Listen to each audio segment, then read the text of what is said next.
Medabots should have been bigger than what they ended up being. And no, I'm not talking about this Medabot, I'm talking about these Medabots. Like how in manga there are the big three, One Piece, Naruto, and Bleach. If you were between like 6 and maybe 10 or 11 in the early 2000s, there could have been somewhat of a big three in children's franchise. Pokemon, obviously, Yu-Gi-Oh!, and the third spot should have gone to Medabots. Instead, it didn't really go to anyone.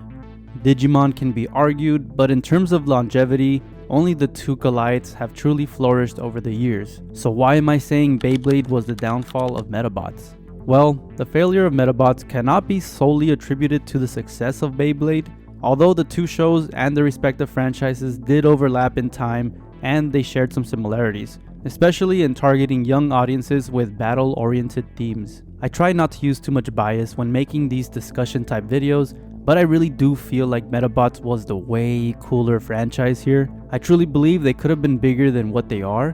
While it was popular at the time, obviously nowadays you don't hear about Medabots or even mention much. While Beyblade is still considerably nostalgic and people to this day see it as a novelty hobby. When dissecting the topic, there are several key reasons why Medabots didn't achieve long-term success, while Beyblade flourished.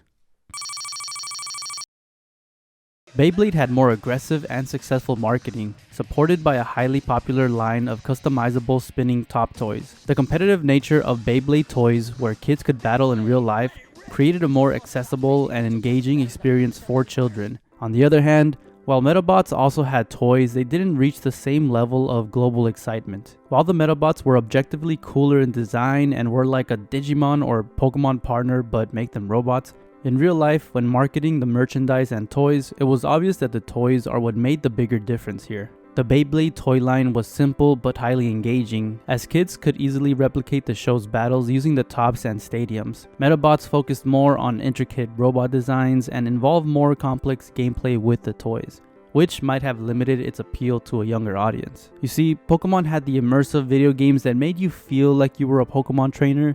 You could link battle with friends and it felt like you were in the anime. The Yu-Gi-Oh! Anime was literally a trading card game, so making real-life cards based off the anime and dueling with your friends made you feel like you were in the anime. Beyblades were simple, you could get together with friends and battle the tops just like in the show. Medabots, on the other hand, you couldn't imitate the anime in the same way. And while I also do believe Medabots was a better show, it had a storyline with a more traditional narrative structure focused on characters and their relationships with their Medabots. And while this appealed to the fans of the series, it didn't have the same fast-paced, tournament-driven action that Beyblade offered. Beyblade's repetitive tournament-style structure made it easier to follow and keep new viewers engaged without the need for and I'm using this word loosely, a deeper storytelling. When it comes down to it though, the timing and competition was probably the biggest downfall. Beyblade arrived at a time when competitive collectible toy-based franchises like Pokemon and Yu-Gi-Oh! Were gaining significant momentum.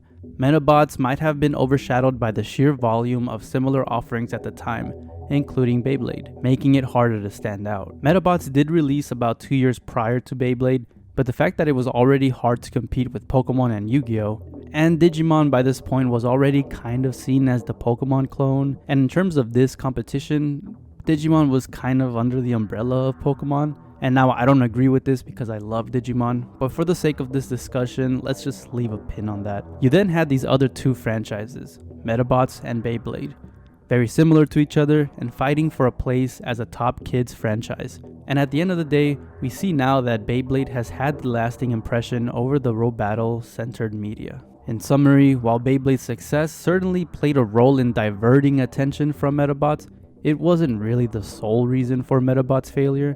A combination of factors including marketing, toy design, and lack of continuity in the franchise ultimately led to Medabots being a thing of nostalgia that lasted only a handful of years. As of now, Medabots remains a nostalgic property for many, remembered fondly as part of the early wave of anime and video game/toys cross-promotions that shaped a generation. The franchise serves as a cautionary tale about how saturation in the market and failure to keep up with the technological and consumer trends can lead to the downfall of a well-loved series. But my bias and my dislike for Beyblade kicks in, so I still blame Beyblade because That was just one too many toys that parents could afford to give, and one too many shows that children could pay attention to. Kids were already watching Pokemon, Yu-Gi-Oh!, Digimon, Dragon Ball, a variety of Nickelodeon and Cartoon Network series. It really felt at the time that Beyblade and Medabots was just one too many. One had to fall to the sideline because of how similar they were, so my beloved Medabi was sidelined.